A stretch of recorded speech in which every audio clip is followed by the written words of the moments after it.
everybody. Welcome to Freedom Files, episode number 9. Here we go. Today we got Big Steve Jacobson. Happy to have him. We also got Lloyd McKinnon along with Jimmy Freeman. All right, before we get started for some more in-depth introductions, Grant. We're screaming at Grant to move in the back. Yes, hardly a video. Wait, over this way. Let's go over today a little piece of history. A Colt single-action Army. This is an 1873 single-action 6-shot revolver produced by the Colt Manufacturing Company. This one right here is the one that, you know, the gun that changed the West. You hear about these. It's two 1873s. It's this and it's the Winchester rifle.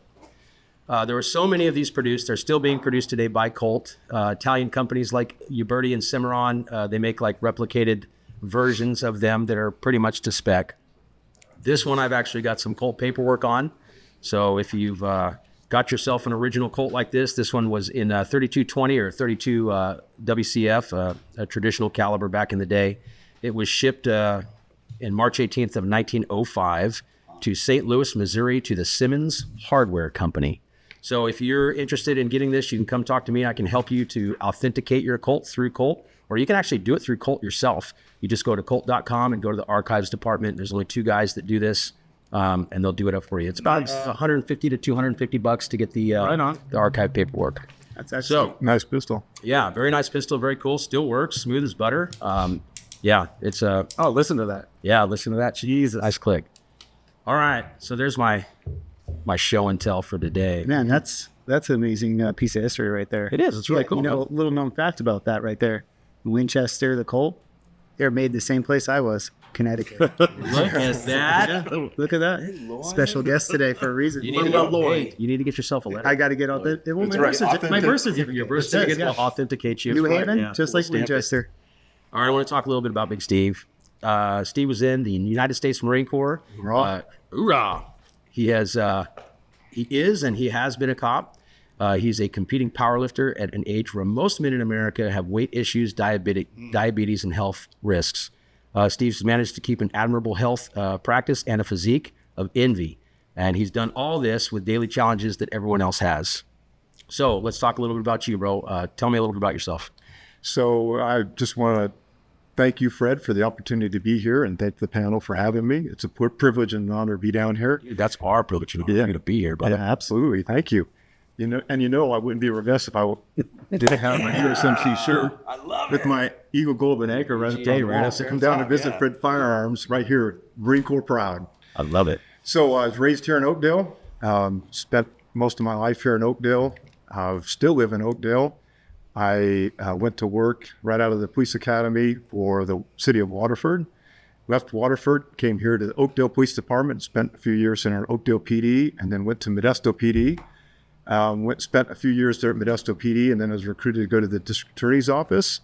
And then I spent 22.54 years at the district attorney's office, where I had a chance to work with Lloyd and some of the other men here in the back. Certainly a privilege and honor to work with all these guys. And then I retired from the DA's office. And I was just speaking to Lloyd a few minutes ago. It was a privilege and an honor to get a job with the San Joaquin County Sheriff's Office, where I work for Pat Withrow, one of the best sheriffs in the state of California. I always vote for him. I like Jeff here in Stanislaus County, but Pat Withrow, so good man. Tell us a little bit about, you're into all kinds of stuff. You're a shooting enthusiast. Mm-hmm. I had the opportunity and the blessing to work out with this guy. It was awesome. We were in the courts down there in that basement. Court workouts. It was fun stuff, man. Yeah, it was a good time. Great time. The dungeon. Cooksey and Fidel and man. It was good stuff. And Nicky, you always had, I think a little bit of extra as far as determination, mindset going forward. So let me know, where do you get your motivation from?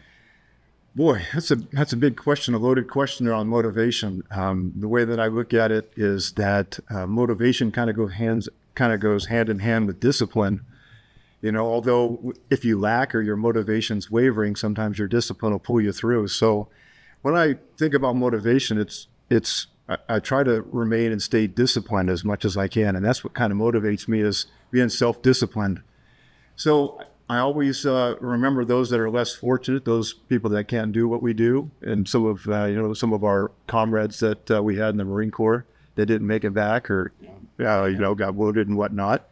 And then I think about all of the coworkers that I had an opportunity to work with, and some of the investigations that I had with Earl Scott, Ronell Singh, and Dennis Wallace, and some of those guys that they didn't finish their career.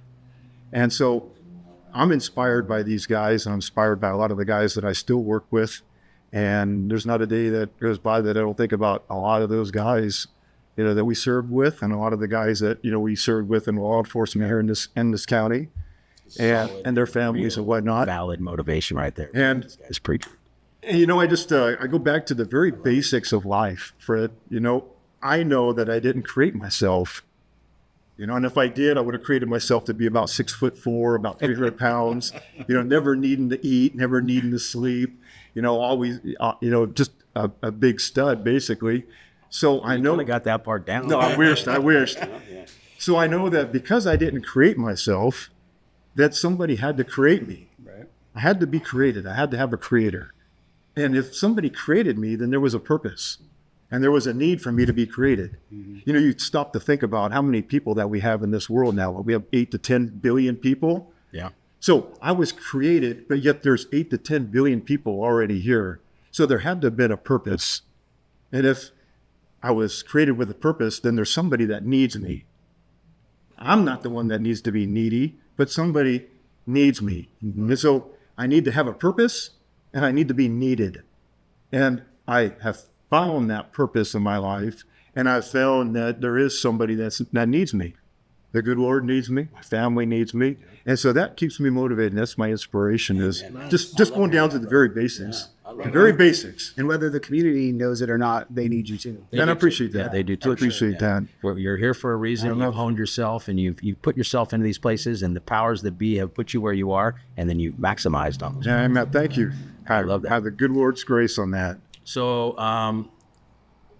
I got a little bit of questions here for you too. Like, do you have all the stuff that you do? Obviously we're hearing the mental preparation of it. Do you have like a ritual that you do? You wake up in the morning at a certain time, man. You do these certain things, and you got to have something, man. Like, talk to me about Absolutely. So again, we go back to the basics. You get up out of bed. What do? You make your bed. You pull your comforter over or whatnot. You start out with the very basics, that you're thankful to be waking up vertical. Okay. So the first thing I do is in the morning is I thank God. I thank God that He's given me another day to fulfill His mission, because He needs me. And so that's the person who needs me. So I thank Him first thing in the morning. I stayed disciplined with my meal prep.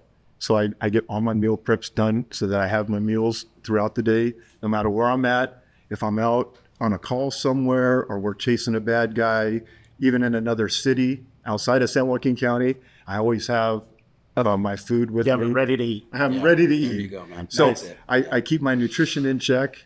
I try to keep my mental health in check by, talking to the guys and whatnot, and having the edification that I get with the fellow guys at work and whatnot. And then my spiritual needs get met with my family. And then I also go to church here in Oakdale. So I just feel blessed. You are, my friend. You are. Everybody's blessed to know you too, my friend. Oh, thank you. By far. Do you have inspiration, other than the Holy Father? Is there people out there that you set an example to? And here's kind of a funny thing, man. Hulk Hogan just passed away, I think, a week or so ago. Rest in peace, right? So when I was younger, I used to have a poster of Hulk Hogan. Now I need to get a poster of Steve. Oh, no. I need a poster. But anyway, like him and Arnie and others and everything. Yeah. Is there someone that's out there that's famous, or even not so famous, that you gain inspiration from? Well, it's interesting that you brought up Arnie. I got a chance to work out with Arnold Schwarzenegger several different times. I have a picture there that I sent you. We'll put it up. I got it. Where at? Yeah. So I, believe it or not, this small town kid from Oakdale, when I went into the Marine Corps, I was a platoon series of company honor man. And when I got to graduate as a Lance Corporal out of boot camp, they basically gave me an opportunity to go anywhere in the Marine Corps that I really wanted to go. Mm-hmm. And they marched me in and into this quarterdeck in MCRD San Diego. And the guy asked me, he said, is there any skeletons in your closet, anything that might come up that would preclude you from passing a top secret clearance on a background. I said, well, I'm from Oakdale, but how much trouble can you get in there in Oakdale? How could you not get caught? Well, yeah, exactly. Don't talk to Miss Schaefer and some of the other counselors down at the high school. But other than that, I should be okay. So I ended up passing a preliminary background, and then they sent me to infantry training school in North Carolina, which was kind of odd to go from MCRD San Diego to North Carolina. So I was like, okay, so something's good is going to happen here. So then when I was in North Carolina, they said, okay, you're going to Marine Barracks 8th and I. So I went to Marine Barracks 8th and I, and I went and did the Washington Navy Yard. You know, we heard about the Washington Navy Yard shooting and stuff like that. Well, there was Marines that at that time, and likely still are, there's Marines posted at the Washington Navy Yard that protect the admirals on Admiral Row. So then there's a trial phase where you protect the admirals on Admiral Row. You carry in the wives' groceries. You make sure you raise the colors appropriately. So kind of like PSD, basically. Absolutely, absolutely. So you get a chance to work in the Washington Navy Yard, and then when you get your recommendation, then you can either go to the Pentagon, you can go to Camp David up in Fairmont, Maryland, or you can go to the White House. Okay. So at that time, I talked to a guy that was at the Pentagon. I talked to a guy that was at the White House, and he said, you know, you'd be a good Marine up at Camp David because you still like to get grungy, still like to wear your camis on occasion. You don't want to be in your dress blues all the time. So he goes, probably go to Camp David. So I went up to Camp David, and lo and behold, I got to be a bodyguard in Camp David for President Bush, but first with President Reagan. Yeah. Oh, there you go. Picture put on Yeah, Bush so and Reagan. it was a blessing to be able to talk to President Reagan. He was a great guy. He's the one that brought in Arnie, too, for... No, President Bush did. Bush brought. Was it Bush Bush? Senior brought Bush him in? Senior. Yeah, I remember that. For, Presidential the fitness America's- advisor. Yes, yes. Yeah, the So that's how I fitness. got to meet him. So after Reagan, which Reagan was a big inspiration, just a very true, genuine individual who would stop. And most of the time he stayed secluded in his cabin. I won't get into the specifics of kind of the layout of all that, but he would stay secluded in a particular area on Camp David where he didn't basically want to be bothered all that much. He'd call you on the phone and say, hey, here's what I want. I want the White House mess specialist to come in and cook for me and whatnot. But other than that, just kind of leave me alone for the weekend and let me decompress from all the stuff. And he was a very genuine guy, great guy. After President Reagan, of course, we have President Bush Sr., and he was just the opposite. He wanted to go throw horseshoes all the time. He wanted to play, he called it volleyball. So he'd always want me in there with the rest of the guys on the other side of the net playing volleyball in a racquetball court. Okay. So we had to go play volleyball with him. Yeah, they called it volleyball. And then he loved to shoot skeet, which was horrible because the Marines, the duty at shooting skeet is we had to either pull the little button when he'd say pull, so the birds flew, the clay pigeons, or we'd sit there and give him his ammunition, or afterwards we'd have to take off our cover and we'd have to police the grass and pick up every piece of broken clay pigeon so that it was nice and clean, so that it looked like nobody It's ever almost shot like skeet worse than the there. burn pits, dude. So it was terrible. Yeah. No trigger time for you, Devil Dog. You No. don't get to. You get to watch somebody else and then pick up after their. That's it. That's it. And then he liked to throw horseshoes all the time. So then he'd throw horseshoes and we'd be on one side of the pit and then we'd have two Marines on each side. So he'd throw it, we'd pick up the horseshoes, have it standing ready for him, and he'd come pick up the horseshoes from us. And so we made life really easy for the president. Obviously, you know, we did everything we could. We were kind of butlers for him, whatnot, but we were armed butlers. Right. And so we had an opportunity, and then he had Arnold as a presidential fitness advisor. So then Arnold and Maria Shriver would come up to Camp David, and when he was there, then I would get a chance to work out with Arnold. And our weight room was called White Oak, and we used to work out in the White Oak. It's amazing. So it was great. It was a great opportunity. It was a blessing. Did you end up down the road getting like one of your post certificates actually with Arnold's signature on it when he was the governor? So this is really bizarre. So, you know, when they're up at Camp David, you're told, do not engage them in any conversation. This is their opportunity to digress, to decompress from all the life down at Washington, D.C.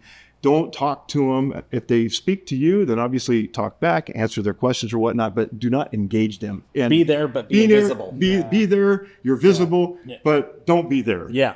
So Arnold would come up, and I had that pumping iron book, and he was always an inspiration earlier on. And I wanted book? the book. I wanted him to sign it so bad. I had it in my barracks, I had it in the barracks. And so when they'd come get me to go work out with Arnold, I'd always look up there and I go, what's it worth? Just to kind of slide that in there to see if Arnold would sign it. Yeah. But I was too chicken. I didn't want to get in trouble. We used to call it the Bible. The The Bible, yeah, pumping iron. So, I was just too chicken to kind of bring that up there to have him sign it. So I never got him to sign the book. I got a picture with him in the weight room after we got done working out and whatnot, and I thought that was good enough. Well, when you brought up the fact that you became a governor, he came here to Oakdale. And there was a deal out there at Rocha's where he had some kind of speaking event or whatnot. And I go, you know what? I'll go. I'll take my kids, my young kids at the time, and I'll take that pumping iron book. Yes. Just in case I ever get that opportunity to run into him. And I go, I'll also take that picture that I sent. Yeah.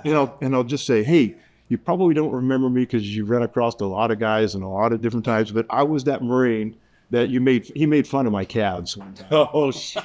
Yeah, he made fun of my calves. You don't skip leg day. What's I do. I try not to skip leg day, but he did. He He's not mocked. even competing against him. He's still mentally. Yeah. He What had did he say? You got to No, tell me. he had me turn around. He goes, he's always knocking the Marines. And I saw I was in the weight room with him, and he goes, all right, so I can see you can press pretty good. He goes, Were you but lifting more than him? no. Yeah, he's a pretty thick guy, and he's pretty strong too. But he really wasn't getting into really to get it because the president was there, and the president was lifting too. So he'd go over and he'd talk to Pump up stuff. And Maria was on the treadmill at the time, so he'd walk over and talk to Maria at the treadmill, and then he'd go over and see how the president was doing. He'd change weights for the president. Then he'd come over to me, and he'd kind of back and forth like that. And then that was kind of how Incredible. He really wasn't getting into it, but he was in it, Like a trainer. like a trainer. Yeah. And so he saw me, and he goes, stand up, come over here. And I went over there, and he goes, turn around. And he goes, that's the problem with you, Marie. And I go, oh no. He goes, you Marines. He goes, you guys are strong. He goes, you guys got good physiques. You guys are you built. He goes, but look at your calves. He goes, you are. Rug, bud. He goes, you are neglecting your calves. You are not hitting your calves. And it gave me a complex. Awesome. It was like, oh my gosh! I guess Every time you step, you're every time, amazing. every This time many you come years, around. Arnold. Look what you did to Yep, this guy. Arnold. He still remembers it. Yep, Arnold. Remember in White Oak. So look at that photo. So, anyways, the president, one of the guys from the Marine Corps that flew up in what's it called, HMX-1, the helicopter crew of Virginia. Okay. He actually had a camera, and you cannot get a camera into Camp David because the cameras were only by the White House press specialists that could have cameras. Yeah. So you could not have a camera up there. This kid, I don't know who you are, but he was like a lance corporal or a corporal on HMX-1. He snuck a camera in. And then not only did he sneak a camera in, he snuck it into his bag into the gym when we were working out. And this would be 90. This is maybe 91? this is 89, 90. 89, 90? 89, 90. So that So your cameras aren't like this, dude. Your cameras are your like, cameras are Yeah, cameras. they're cameras, bro. Yeah. So we're working out, and this kid goes, he goes, nobody's ever going to believe that we're in here working out with Arnold Schwarzenegger. And he goes, Get a picture. he goes, yeah, he did. I'm doing Article 11. He did. I don't care. And he probably did. And I got stuck in the chow hall for it, but I'm sure he got it. Oh, you did get in trouble. Yeah, I got in trouble for it. Oh, wow. Everybody in the photo got in trouble. I got stuck for 30 days mess hall, but that's a whole nother story. Hey, I'll tell you, you mess got hall a photo duty. with Arnie, so And I was getting in trouble over the whole deal in the mess hall, and the captain came in and he goes, "You really want that photo, don't you?" I go, "Yes, sir, I do." He goes, "I hear that you're giving the Navy chief in the chow hall a big issue." He goes, "You get through this 30 days and you don't buck the system and you do your discipline the way you need to be and man up." He goes, "I'll get you that negative of that photo." oh right. And I said, "Yes, sir." And I instantly, That's a solid. yeah, he did me a solid on that one. So, so Arnold made fun of my calves and whatnot. So that was a deal where I was inspired early on by Arnold in the lifting world, with Franco Colombo and those kind of guys. And That's the greatest bodybuilder And Lou movie of all time Ferrigno. is the original. Pumping iron. original crew, So I was inspired Frank by those guys. Zane. Frank Zane. But now, when you're talking about motivation and dude's physique. absolutely awesome. Did you get him to sign it at that event? So going back to the event. Say, bro, don't keep me on this. Yeah. So I hate to keep you on pins and needles here on this. So I'm in the far back, and I'm a nobody at this. And now this is like 06, 07. This is Maybe 08. Maybe. somebody can do that research where Roach's auto He was painting. governor, right? Was he governor? He or was not running? governor yet. Oh wait, he was not governor yet. I think he was running. It was 06. 06. He was running in 06. So I go to this event. Of course, I'm a nobody. I'm in the far back, and there are a ton of people that are between me and Arnold on that stage. I think they had Roaches had a truck that backed up, and he was on the truck, and he was speaking to everybody in Oakdale. And there was a big turnout over there. A lot. Everybody who's who at the zoo was there, wanting to talk to Arnold and whatnot. And there was just way too many people. And at the very end of the event, my two boys, and one's a deputy sheriff now in San Joaquin County, Jake, and one of my other sons, my Joey Jacobson, he's at Stan State, good kid. They said, "Dad, give me that photo. Give me the photo and give me your pump and iron book." And I gave them my photo, and I gave them the pump and iron book, and they made their way all the way through the crowd, all the way up to the very That front. would have been like 10 at that time, Yeah, or maybe 11. Yeah, If that. because Jake is how old is Jake now? So Jake is turning 30.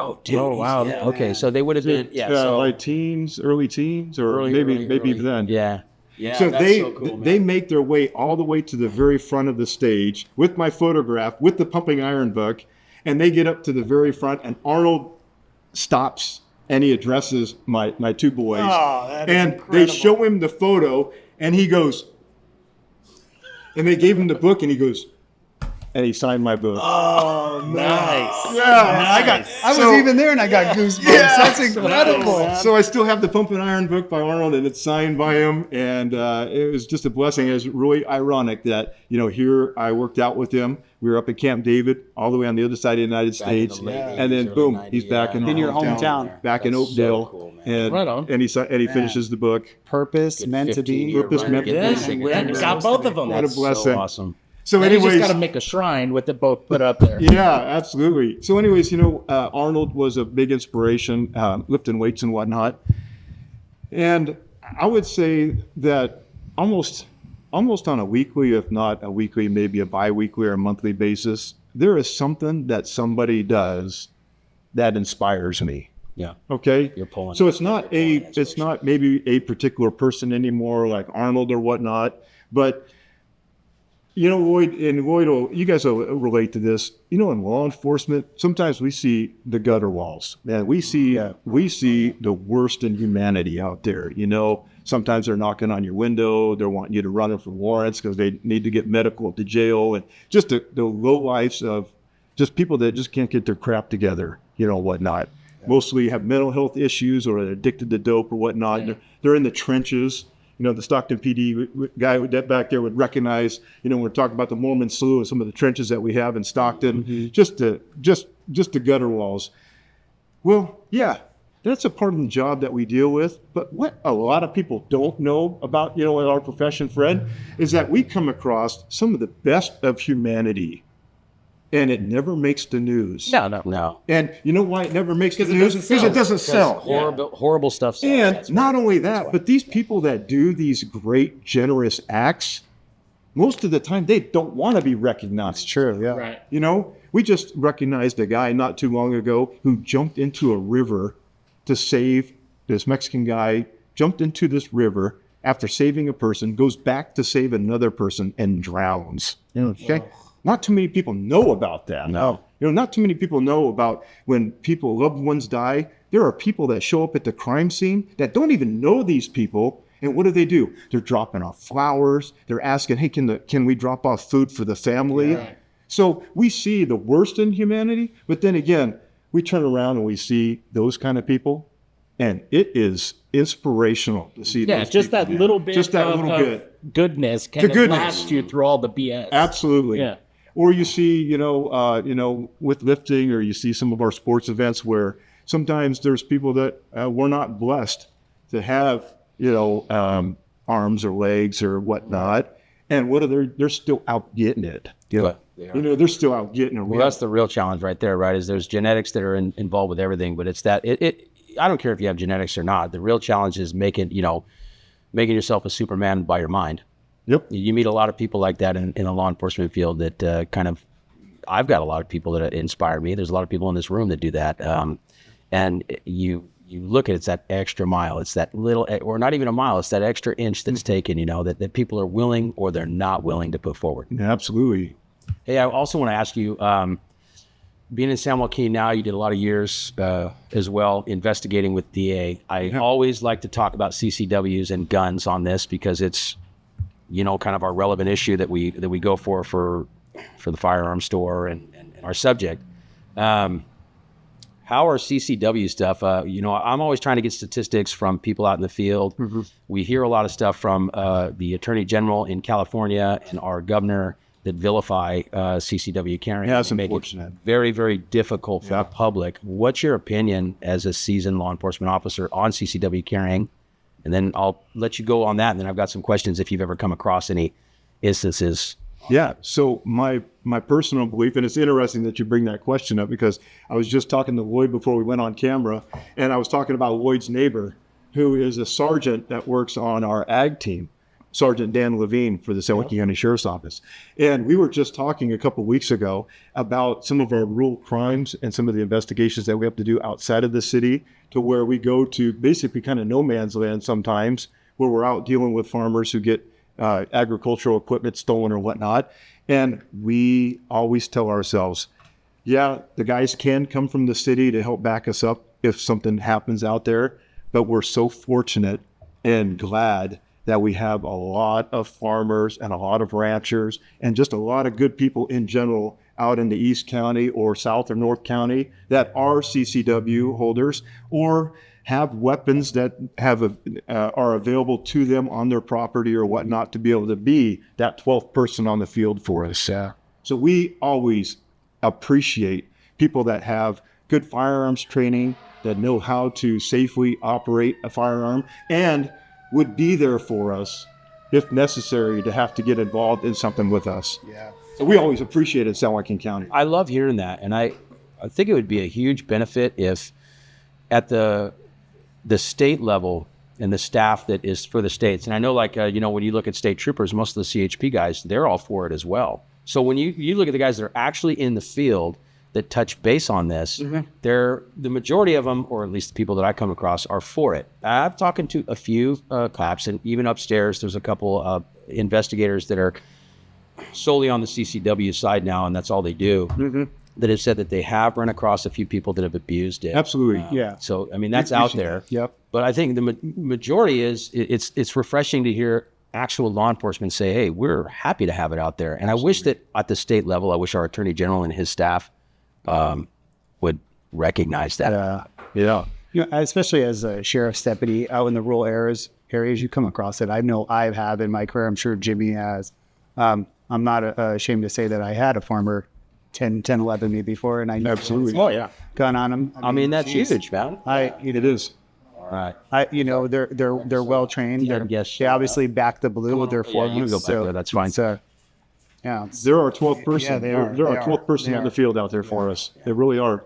And most of the guys that have the CCWs, Lloyd and I, we worked a case right toward the very end of our retirements where we did have, unfortunately, we had guys that, a couple guys that were CCW holders that probably should not have been. But, I think you get that. I think it's a small percentage. it's a very small percentage. Yeah. And you know what? We kind of actually police that within our agencies. When we see somebody that's involved in something that they ought not to be involved in, it's something where we would normally sound off and we would talk to Yes. the sheriff or admin or whatnot. especially here with our sheriff Jeff, man, he he has his we have deputies that come across people that are doing silly things with their CCW, and in my opinion they shouldn't probably have it, and there's a mechanism for that. Luckily people don't realize. You think just because you have your CCW you can just go and do whatever you want, but they are regulated, and if you come across you're in a crime or you're It's doing easy to get, but it's also really simple. easy. It's a phone. It's a phone call away. It's a phone call. Most people that have it, they don't have incidences. Absolutely. I mean, I know in our instruction, Mike and I teach them steer clear of trouble at all avenues. Steer clear, and we get it. You're holding that thing for insurance. Like you have insurance for your car, but you don't want to get in an accident. No. So. It's a great analogy. I know that our sheriff here supports it. I know that your sheriff supports it. I'm happy with the sheriffs in California that support it. And I really would like to see at a state level, instead of just vilifying. Vigilantes, The like cities, they always say. Yeah. Well, you get Rob Bonta, man, who is Well, that's what he said. We're vigilantes. It's that they're criminals. Yeah. And I'd like to see that statistic, and I've requested it, but it's really hard at my level. Well, we have looked at some of the stuff, and what was it? 0.03%. That was nationally too. And yeah, in the country, Absolutely. 0.03. And when Lloyd and I were talking about that from that previous investigation, that was a unique investigation, whatnot. And CCW holders rarely ever cross our desks for any type of criminal investigation. So that's a very unique situation with these CCW holders. But it's good to know that there's statistics out here because you guys are talking real. Like I can call you, like I requested from the state to get the statistics on what they were talking about, these criminals. I mean, okay, CCW broke the law. Did they not use their blinker and get an infraction? Was that the law they broke? Or was it brandishing a firearm? Yeah. Was it something bad? I bet you we can get a hold of CRPA and tell them about They're it the ones and, that put out get that it. thing in the Well, magazine I know, but they could probably break it down for us, Maybe. But, I mean, they broke or it get down them here on the show. Yeah, I think it's important to know there's way You more guys. good ones Absolutely. than the bad ones. Absolutely. I mean, Oh yeah, You know, Sheriff Adam Christensen was big. He loved it. Yeah. He was big into the I think in CCW. his day is when it really got big. he got faster. He he sped got up the faster. process. Yeah. it was when when the big hit came for the state, and there was all those riffs. Remember, he puts out, Yeah. Oh, yeah. if I'm going to have to get rid of deputies because of the budget, then I'm going to make sure my citizens are More armed armed. That's citizens, exactly what he said. Good job, Adam. Right. Yeah. Yeah. I want to talk real fast about, of course, I like to complain about the state a little bit, and then I want to get into There's a lot to complain about. tip. Yeah, there is a lot to complain about. So this last week, if this show, what's the date today? The 2nd? This show is probably going to second? Yes, it's like the 4th or the 5th, The 2nd, like yeah. that, when you guys are watching this. So there's probably even more stuff that's going to happen. Always. Last week, or should I say earlier this week? No, it was last Thursday. Yeah, the freedom. We 2 had days. Freedom 2 days or whatever. We had Road versus V Bonta, which goes all the way back to 2019. This is the California Rifle and Pistol Association litigated against the state of California's decision to do background checks on ammunition, and a federal judge, I think Benitez, I'm not sure, but anyway, the Ninth ruled it Circuit, is- right? Yep. no, the Ninth Circuit wasn't involved in 2019. It was a federal judge that said, "Hey, that's unconstitutional. You can't do That it." was the first one, right? That was the first one. Then it came across the Ninth Circuit. It got kicked back. Now it's come back, and the Ninth Circuit, it was a 2 out of 3 judge panel agreed with the federal judge. No, it's not constitutional. So last week, you had a couple days of confusion. The state has now issued this. I'm going to put this out like on my Instagram to show everybody, stating that this is an update on the bulletin distributed February 5th, 2024. That's when this Road v. Bonta was initially viewed by the court. And it's the ammunition purchase laws are immediately back in effect, stay in injunction in Road versus Bonta. And it says on July 24th, 2025, a 3-judge panel of the Ninth Circuit Court of Appeals issued its opinion, finding that California's ammunition background check regime, it is a regime, yeah, is unconstitutional, and affirmed the district court's grant of permanent injunction. However, before that opinion and permanent injunction may take effect, there are a number of procedural steps that must take place, including the Ninth Circuit must issue a mandate. So basically what happened is the judge, the Court of Appeals said their opinion is this, it is totally unconstitutional, we agree.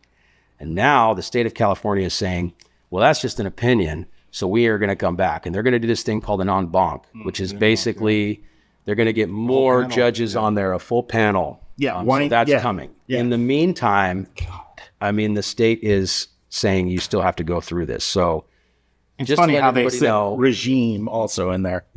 Regime. It is. It's well, that's what it is, man. It's, Oh, yeah. it's a regime. So if you really want to see this, go to California Rifle and Pistol Association's page. They have a YouTube channel.